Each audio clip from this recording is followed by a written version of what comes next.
comedian at Republican presidential nominee Donald Trump's Madison Square Garden signature closing rally joked about Latinos having too many babies, called Puerto Rico a floating garbage island, and referred to carving watermelons with a black friend. There's a lot going on. I don't know if you know this, but there's literally a floating island of garbage in the middle of the ocean right now, Tony Hinchliffe, who goes by the stage name Kill Tony, said on Sunday. He paused before delivering his punchline. I think it's called Puerto Rico. The opening act comments for Trump's speech by Hinchcliffe drew laughs and some groans from the crowd. Kill Tony, Hinchcliffe's comedy show with nearly 2 million YouTube subscribers, often features new and established comedians making raunchy jokes and has drawn criticism by many listeners for being racist and sexist. Hinchcliffe's opening act comes as the 2024 presidential candidates are trying to drive home a national message.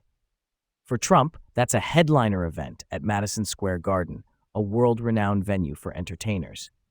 But Hinchlife's jokes are also consistent with the antics and tropes that has drawn large crowds for Trump. In his remarks, Hinchliffe also went after Latinos to mixed responses from the crowd. He said he welcomed migrants to the United States with open arms and then spread his arms into a get-out-of-here gesture. It's wild, he continued. And these Latinos, they love making babies too. Just know that. They do. They do. During his act, Hinchcliffe also pointed to a black man in the audience and said, "All right, heck yeah, a black guy with a thing on his head. What the hell is that, a lampshade?"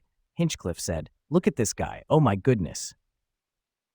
After a pause, Hinchliffe added, "I'm just kidding. That's one of my buddies. He had a Halloween party last night. We had fun. We carved watermelons together. It was awesome."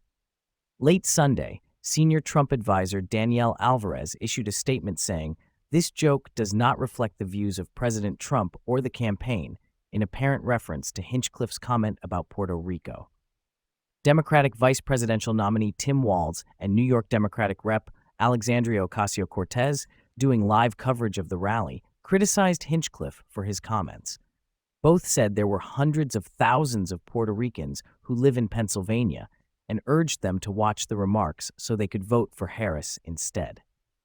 After Hinchliffe criticized Puerto Rico, former Trump White House official Alyssa Farah Griffin posted on X, formerly Twitter, "Who wants to tell these guys there are 500,000 Puerto Ricans living in battleground PA whose votes are up for grabs?" Attorney Angel Cintron, chairman of the Republican Party of Puerto Rico, posted on X that Hinchcliffe's remarks were unfortunate, ignorant, and entirely reprehensible, and a poor attempt at comedy.